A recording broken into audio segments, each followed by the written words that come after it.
I may end up unaliving somebody someday. And that's when I decided that I needed to try to get help. And so I started, doing therapy and stuff after that. So Well, after the, I'm sorry. Go ahead. I'm sorry. I was just gonna just make a comment that I've been, even though I know I'm a female and you're probably getting it, you just said a lot of people are giving you ish for I don't know what they expected you to do, but at the end of the day, Cassie wouldn't have left. It wouldn't have helped anything. It would have just put everybody, well, you and Cassie, probably more in a more bad situation. I've been there with my with family member, and when you try to defend or try to stick up, you're going to end up being the bad guy. So, in my opinion, you did the right thing in that moment anyway. So Thank you. I'll just say that. Yeah. I appreciate that. Thank you. So after that, after witnessing that incident, were there any conversations, anything like that between you and Diddy or Cassie? What was the energy after that? Nah, Diddy's crazy, man. Like his ego is not gonna allow him. And that's the other thing, man. Like I kept speaking to this before. I'm a big dude right now, man. Like I know you can't really tell on camera, but I'm about 210 pounds right now. Back then, I literally looked like I had me for dinner. Like I was twice my size. I was huge. And so that's another part of the psychological thing that gets you. It's like, yo, this dude does see me here, right? Like he does see how like he understands that if I did go off the deep end, that like it's a wrap. And then you have to wonder, like, what the heck does he know that I don't know that would make him think that he can do something like that in front of me and just like it didn't happen because he comes out the room with her eventually and she's visibly upset and he tries to get us to start a freak off. He's like continue. He's like, yo, y'all ready to continue? And she's just like, yeah, but this is the first time that I say that she 100% did not want to be a part of that in that moment. And for me, it was a complete wrap. There was nothing you could say to me, nothing. I was completely just messed up in my head, not with So it. Daniel, I do have a question. Sure. So did at some point you and Cassie bond over trauma? Did y'all have conversations over you all's past? Take us back to you all's casual conversations and just getting to know each other. Yeah, so basically we would just talk about music. We'd talk about, back then I was like writing little screenplays and things like that. It was really basically like, what are you into and stuff like that. Talking about her being a dancer, just like basic stuff, right? But to answer that question, no, we never bonded over the trauma because she never allowed me to get there with her. I wasn't trying to bond with her over trauma. I was trying to get her the heck out of that situation. I was trying to convince her to leave, to please go to the police. I will actually do it with you. I will feel better if it was both of us doing it together, whatever the case may be. But she wouldn't do it. She wouldn't leave. So, and then at some point, and I told you my timelines get messed up at some point. I don't know if it was during this trial or sometime way before. You all know the moment where she said, well, if I leave, who am I going to go with? Jay-Z's taken. And that was a moment that really, hit me because I was like, if she really said that, then what Patrice just said is absolutely right. It doesn't matter what I did. And that was one of my things. It was like, if I did get up and attack this guy right now and we end up in a scuffle and it turns out there's no goons anywhere, anything, it's really just us in her apartment and I end up really hurting this man. Or even if he ended up somehow hurting me and the cops were called, that I'm the guy that broke into her apartment and she's going to corroborate that story. And now I'm not only in jail, but I'm in this man's world for all I know. I could be touched real easily. I'm glad you had self control. Can I say something really quickly? Sure, Jay. Okay, so I had a couple conversations yesterday. I'm going to keep it kind of discreet, but I just want to ask, like, based on conversations that were had yesterday, you know what I'm talking about. Yes. Do you think that because I don't think that you were inconsistent with Mm-hmm. what you've been sharing and what you said during the testimony. Mm-hmm. I just think that one part of it where a couple of people think it wasn't consistent. I think was it based on the way that you were being questioned by Xavier Donaldson? You have to tell me what it is. Okay, so the part where it was stated that I think Donaldson asked you when you were in the encounters, was it just you, Cassie, and Diddy? And you said correct. Though you did have an encounter with someone else, why did you say that? Were you just kind of just focused in on his question and you weren't thinking about the encounter that you had with someone else? Mm-hmm. Or, So I'm sure that I'm sorry. Were you done, Jay? yeah, Okay. I'm sure that everyone that has been in this live so far can see how easy it would be for you to ask a question and for me to answer it and not actually answer your question because I'm perceiving it to be something else or like you're asking me something else. It's part of the reason why when people started coming at me with that, I started asking you, hey, listen, I'm not sure what exactly you're asking. Are you referring to this or that moment? That's why I started becoming a lot more detailed in asking, people specifically what they're talking about, right? Because it should be presumed, that we also spoke about that incident, the freak off that I had the one time over the course of 2 days with another, provider. So I, whether I said, and I don't recall what that question was, to be honest with you, but I can only tell you, whether it is that I didn't fully understand his question, whether it was I took it and perceived it to be something else that he was asking me or referring to, or perhaps I heard it incorrectly. There's a lot of that going around the whole time. I even had to ask this man to please stop bouncing around the courtroom, once because he was all over the place and I couldn't even hear his questions because he wasn't talking into the mic. And so, there's a multitude of reasons that I could give you for that. But one thing that I can tell you is it had nothing to do with me actually lying. right. And if you were having that conversation yesterday, are you referring to the day before yesterday or yesterday? Because I wasn't on the live yesterday. No, it was a private conversation. Okay, good. Because Yeah. I already have been, Are you informed. guys okay though? That's all I want to know. Nah. But I'll say this to you, right? It's nothing for me to really speak on, and I'm too much of an adult to involve myself in small things that really don't matter. If it comes to light that is the direction that you know what I'm talking about, wants to go in, then I will say this: I have my receipts, and Wait, are y'all talking about the beef hold on, between? hold on. Wait, So are you you? would, yeah, Hold on one because second. No one knows. No I one don't think here we should go knows what there. we're talking about right now. No one knows what we're talking yeah, about. I I was waiting probably for do. Jay. I was waiting and hoping that Jay was going to join this live so that I could see for certain if the conversation that I had with a certain someone yesterday was going to come up. And now I know that it has. And so I say, fair game, go on and do what you got to do. Right.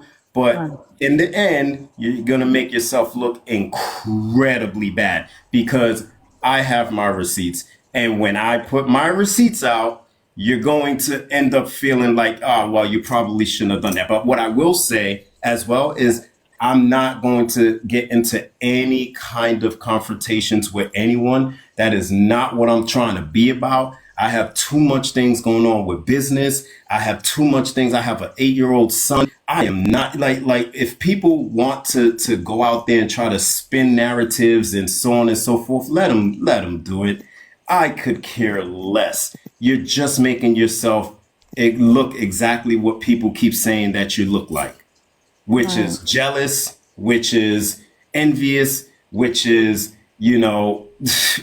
all of that. But either way, thank you for saying that. I'm glad that you said it. And again, I'm just too adult and too above that.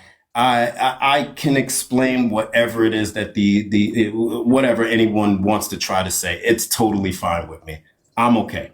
Okay, I trust you, and that's all I wanted to know. We're For good. sure. Everything's good. And I Yeah. appreciate you saying that. I seriously do. Because Yeah, and for the people in the comments saying stuff like I had came up earlier, but I had something to do. Like when you literally first came on, I was going to talk about it then, but I had something to do, yeah. and then Maya let me up. So the people in the comments, y'all need to chill out because I can say whatever I want. We're not. It ain't nothing going left or right. It's an important subject that I had to speak to him about, and that's that. And we're moving on. And you guys And So can can I I will ask say you? this. I will give you guys this. Someone was aggressively trying to bait me into an argument over this whole Diddy and Cassie thing so that they could have content. The one thing that I am noticing is that, people that yeah, rotten fruit are gonna fall off the tree themselves. They need not be picked. And so, I'm of the mindset that you always give people enough rope to watch them hang themselves. And once you know the truth about it, you move forward and you know that you dodge that So Daniel, can situation. I ask you a general? Can I ask you a Sure, general question? Are you in sure. competition with anybody, or were No, you in not at all. competition with anybody? I would never be in competition with anyone because I'm too progressive in the things that I have going on in my life. Like I said, I was in the room with the mayors and governors and the biggest real estate developers and things. These are not people that I look to and say, listen, that it's worth me getting into this kind of situation with. If this is something that they would like to do for content and trying to do, they're only going to make themselves look bad. So I am going to leave it at that. I'm not ever going to be baited into anything. I'm too adult for that. And to be honest with you, the closest thing to what people keep calling me female for, which is crying on lives and stuff like that, which is just the first time I did that, but constantly having meltdowns in my testimony and stuff with Hey, bro, it's cool, HSI and stuff. man. It's cool. I'm gonna Just tell you, stick to the that's facts. that's as close as I'm gonna get to this. I'm not finna be having no kind of Oh, cat fights with nobody. okay. So let me get you back on track real quick, Philip. So when it comes to respect of your testimony and the things and interviews you have had, do you understand for those of us who have followed this in depth, like to hear you say things that defer from testimony is kind of hard for us to hear, Absolutely. and it's kind of hard to perceive as the truth when it's different from what was testified to. So it's not different from what was testified to, but what I do say is that I had not the whole picture until the trial actually happened, right? And so once I realized how many men Cassie had in this situation, and I started thinking back to the conversations that I had with her, where she's trying to tell me you are the only guy I'm doing this with. I can't be doing this kind of thing with anybody else. It's too risky. We're high profile, all of that stuff, rehabilitation system. And for basically no reason, because there's just no rehabilitation happening there. And in a case like this, I've met Diddy.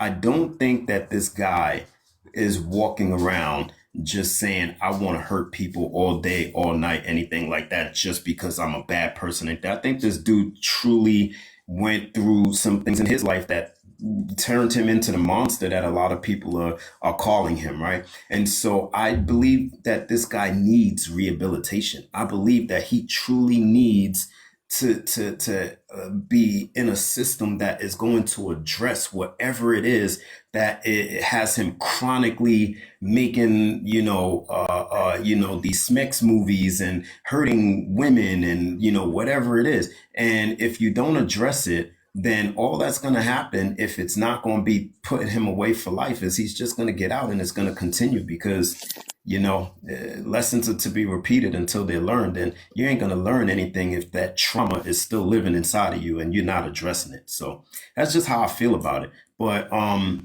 top of that, How many abuse situations did you witness? the violence, Yes.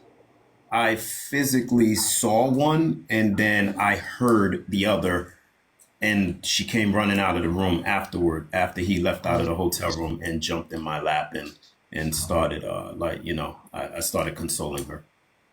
So two separate occasions. All right. I just wanted the viewers to understand that you were a 26-year-old man who was not an escort at the time, who witnessed and got into a relationship with a gentleman and woman who introduced him to a lifestyle that he wasn't a part of. And on 2 occasions, he witnessed abuse, but then on the other multiple occasions, he did not. And I just want to elaborate on that real quick and make something very clear. When he says that I was in a relationship with this man and this woman, it was not sexual other than with the woman. I was only with Cassie in that way. I'm sure a lot of these guys are saying the same. I haven't listened to everyone, but I don't think there was a single guy that came out that said that Diddy came on to them in any kind of way like that. Maybe except for that dude Clayton. Yeah, I'm in a heterosexual relationship with Cassie. No. Diddy was financing it. I got you. So Donaldson asked you a question. Sure. He said you asked, so when you tell me, so this is my pushback, because Daniel, you keep saying she was complicit, but when Donaldson asked you, so you would say that she's in complete control. You said I wouldn't say that. So what's changed from then to now? Because now you saying she was complicit in all acts, but then when Donaldson asked you that, you said you wouldn't say that. Can you guys see me? Yeah, we can see you. Sorry, I had to pull away from that spot so I could charge the phone.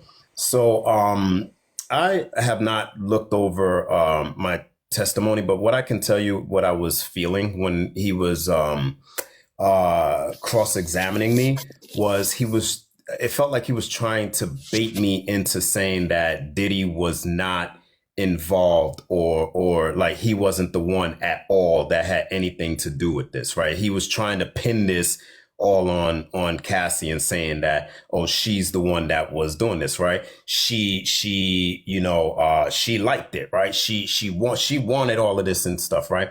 And so I'm not gonna lie, I was being a hard ass, or I can't say that, on him as well.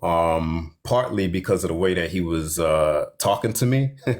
I come from the fighters community, where, when 2 grown men talk to each other like that, we do the dance, wipe the off of each other's cheek, go buy each other a beer, no cops called, respect brother to you, respect brother to you, and that's it. So, in situations like that, it can be incredibly frustrating. And then on top of that, you don't always fully understand what it is that these prosecutors and also the defense are asking you, right? It sounds a lot like they're asking you things that they're not actually asking you. And then when you try to actually explain it, they cut you off right away. They stop you from speaking right away and say, no, I don't want you talking anymore. Like, I object. And then you go from there. So, a lot of the times, even when I was answering the questions to them, I answered them. It sounds black and white, but I mean something more than that, behind that. So outside of the seeing the domestic violence between Diddy and Cassie, are there any other instances that Diddy may have did that was concerning that hasn't been spoken on?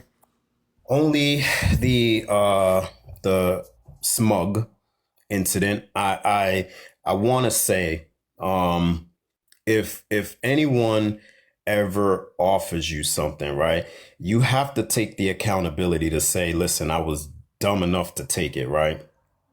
And if they ever just sort of throw you out there to fend for yourself, you also need to take accountability to know that, listen, especially if they are consuming these things as well, you can't expect people like this to be responsible. For a little while, I was kind of like, yo, it's completely messed up that they just threw me out of the house like that because I had a bad reaction to this and so on and so forth. I was sick for 3 days. I was handing out money. If I ended up in Canarsie or whatever, I could have lost my, whatever, all that stuff.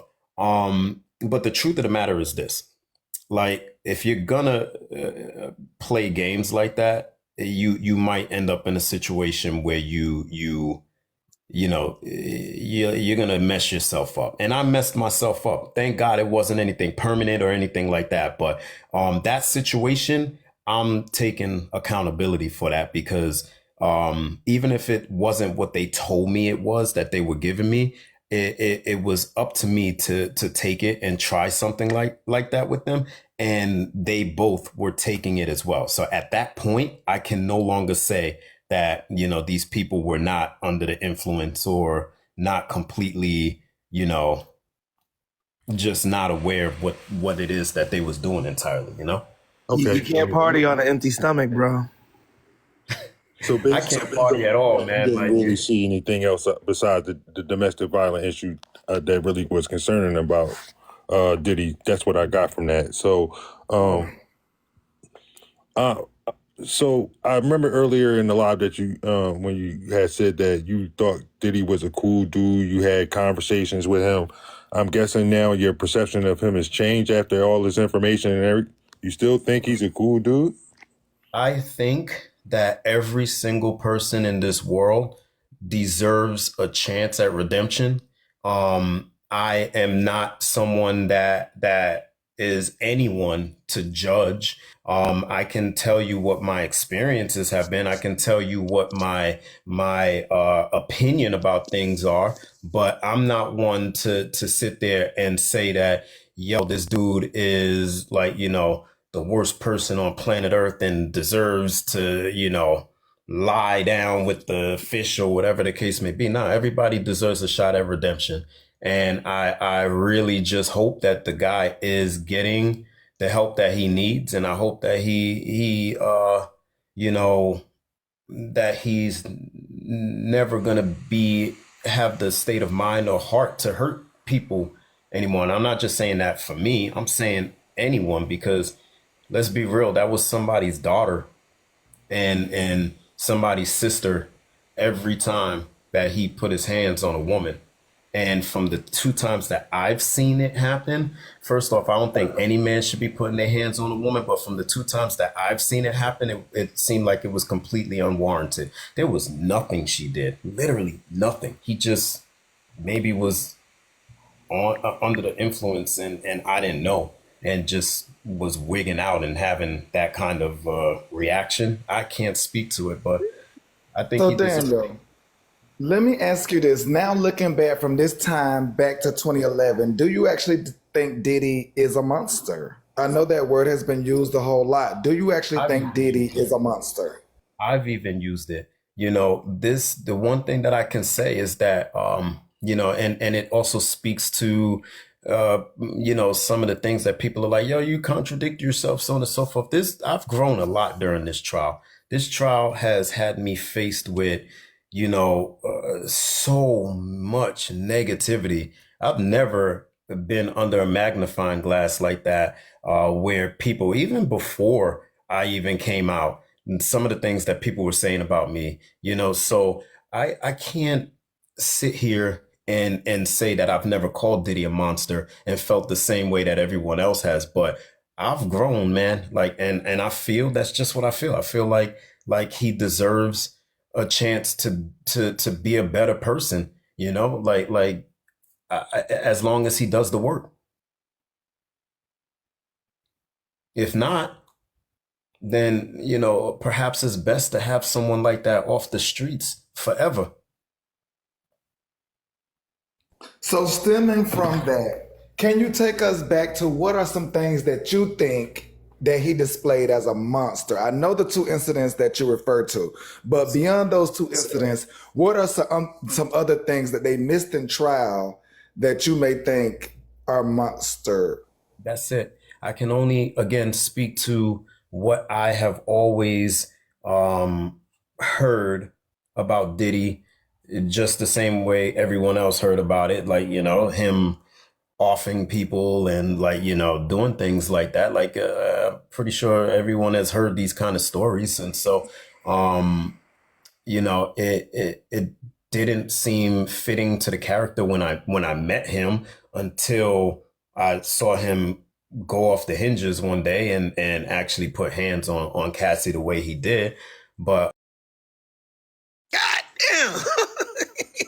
yeah, I was mad. I was actually really mad, bro. It was disappointing. It immediately changed my perception of who I thought Cassie was. I thought she was better than that. I thought she was being better to me than that. It's why I have reached out to her agent to try to help her initially. And, she didn't even have the decency, even through her lawyers, to reach back out to me and give me any kind of message like, hey, listen, I appreciate the fact that you stepped up, even though I was lying to you this entire time and putting your life at risk and, putting you guys in a really messed up situation. So I didn't know the totality of the situation until, the trial really went on. Hey, DP, let me talk to the chat real quick, bro, man.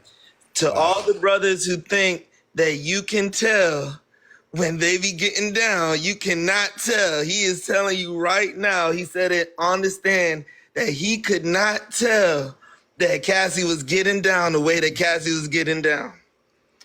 Like, man, that's concerning. Like, what is a monster? That is the question. Okay, I just so got one question. I haven't really been I have reading a the question. Let me get a question, Go ahead, guys. Hold please. on, real quick. I just saw a question. I haven't been reading the questions, but whoever asked me if I'm still in contact with Cassie, the answer is no. I haven't heard from Cassie since 2015. Okay, so Daniel, you and them, you was only with them for about a year, right? No, I was with them for over 3 years, for a course of 3 years, but it was spread out. 6 months here, and then maybe 3 months after that, and then a Oh, couple weeks after that. And it wasn't yeah, just a straight through. no, Like, no, no. so in that time, how many times can you say you met with them throughout those 3 years? So, and here's another one of those issues that I'm running into about contradicting myself, right? So I spoke to this, right? When you are being questioned by the feds and all of this, like, stuff is coming to you for the first time, and your mind tried to forget about all of this stuff. You give general ideas, right? You're guesstimating and you're saying things like, I think maybe, like, 7, 8 times, 10 times, maybe, whatever. In the trial, I believe I said I seen them about 6 or 7 times, right?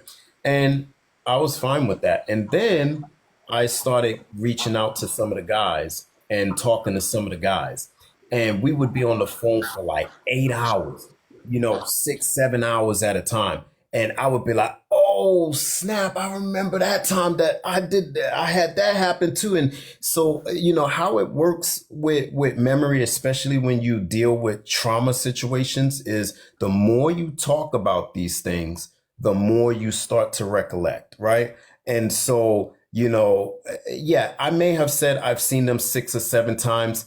It may have been closer to 10 times. Once again, this is something that has occurred over the course of 13 years ago, over the timeline of 13 years ago. And I'm not going to have everything remembered perfectly. I've been saying that from the very beginning. I've said it through every one of my interviews. My timeline is all messed up from the chronological order of when I met them here and there and everything. The feds knew this about me, and they're the ones that explained to me why my memory was working like that. But the other thing is they weren't asking me these questions to get my full story. They only wanted to get the answers to the questions that was going to fit the narrative that they were going with for trying to convict Sean, right? And so for me, it became more of a total story again when I started speaking to the other guys all these hours. And the same thing started happening with them. They were like, yo, I didn't even remember that. I never said that to Maureen Comey either. And I should have said that, but I don't even remember that. And it happened to all of us. But that's just how the human brain works. So I'm sorry, but you don't hold me to every single thing that I said, in my testimony. Yeah, I'm going to make some contradictions, but this is the reason why. The more I talk about this, the more Honestly, I do understand that, Daniel, but that's the only thing that we, the public, have to hold you to is your testimony. I'm telling you now, but I'm telling you something now. It's not the only thing you have that the public has to hold me to. And the reason why is because I'm on this live right now and I'm giving it to you guys straight. And you can take it for what you want. You can choose to say, nah, he's lying. Everybody has the right to do that, right? But all I can do is tell you what I'm experiencing through this whole entire thing and tell you what has been occurring to me and also get you guys to try to understand, the process, how that I've been going through and how it's been affecting me. And this is what it is. I am remembering so much more beyond any of the things that I have said in the trial, just based off of the conversations that I started having with the other workers, with the other providers. All right. So, And I talked to them after the trial had concluded. All right, Daniel, I want to thank you for having me up here. I'm going to go ahead and exit rear.